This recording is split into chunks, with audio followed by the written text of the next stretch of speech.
എസെക്കിയേല് ബാബിലോണിൽ വെച്ച് ഒരു ദർശനം കണ്ടു. ആ ദർശനത്തിൽ യെശയ്യാ കണ്ട പോലല്ല.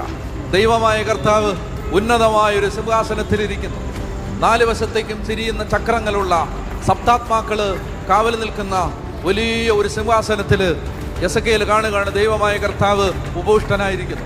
എവിടെ? ദേവാലയത്തിലല്ല, കേബാർ നദിയുടെ തീരത്ത് പ്രവാസികൾ ജീവിച്ചിരുന്ന സ്ഥലത്ത് പ്രവാസികളുടെ കൂടെ എസെക്കിയേൽ കാണുകയാണ് ദൈവം പ്രവാസികളുടെ കൂടെ. ജെറുസലേമിലല്ല.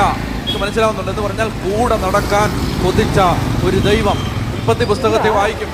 അവരെ ഏദൻ തോട്ടത്തിൽ നിന്ന് പുറത്താക്കിയിട്ട് ജീവന്റെ വൃക്ഷത്തിന് കാവലേർപ്പെടുത്തി.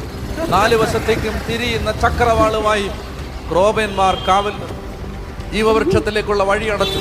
ഏദൻ തോട്ടത്തിന് വേലി കെട്ടി. ആദവും ഹവ്വയും കണ്ണീരോടെ ഏദന്റെ മണ്ണിൽ നിന്ന് മുഖംപൊത്തി ഇറങ്ങുമ്പോ ബൈബിൾ അറിയാത്തൊരു ശരാശരി വായനക്കാരൻ വിചാരിക്കും ഏദൻ തോട്ടത്തിന്